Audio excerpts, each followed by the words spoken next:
Dans cette leçon, on va voir un peu plus de choses sur les métadatas.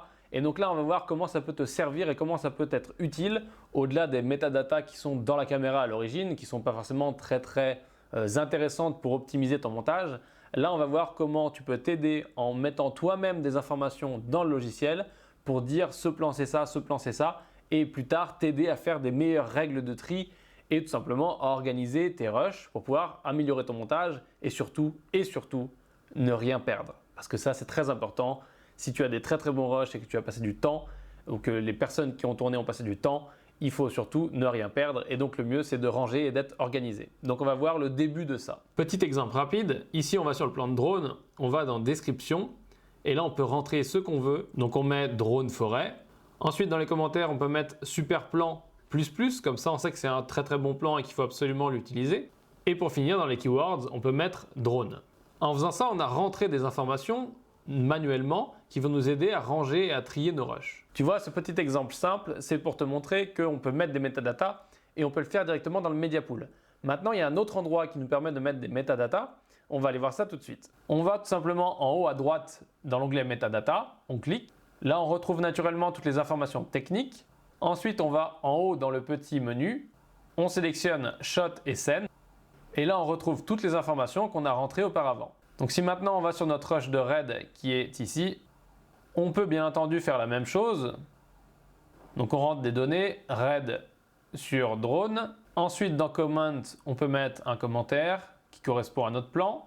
Et dans les keywords, on peut remettre drone puisque c'est encore une fois une vidéo de drone. Ensuite, on peut choisir une couleur, donc pour le clip. Et ensuite, on peut mettre aussi un drapeau. Tu vois que tout ce que je mets là, ça apparaît en direct dans le Media Pool. Sur le DJI, on reporte la même chose pour les couleurs.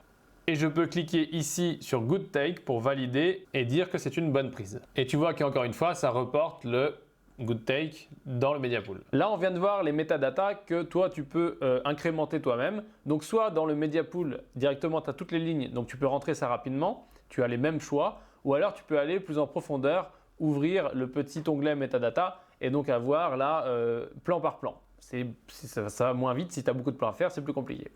Donc ça, c'est les métadatas que toi tu rentres. Maintenant, ce qu'on va faire, c'est qu'on va aller jeter un coup d'œil avec le rush de RAID, qui est une caméra professionnelle, et on va voir le nombre de métadatas qui sont envoyés et créés à la base par la caméra. Donc là, ça va être un petit peu totalement différent.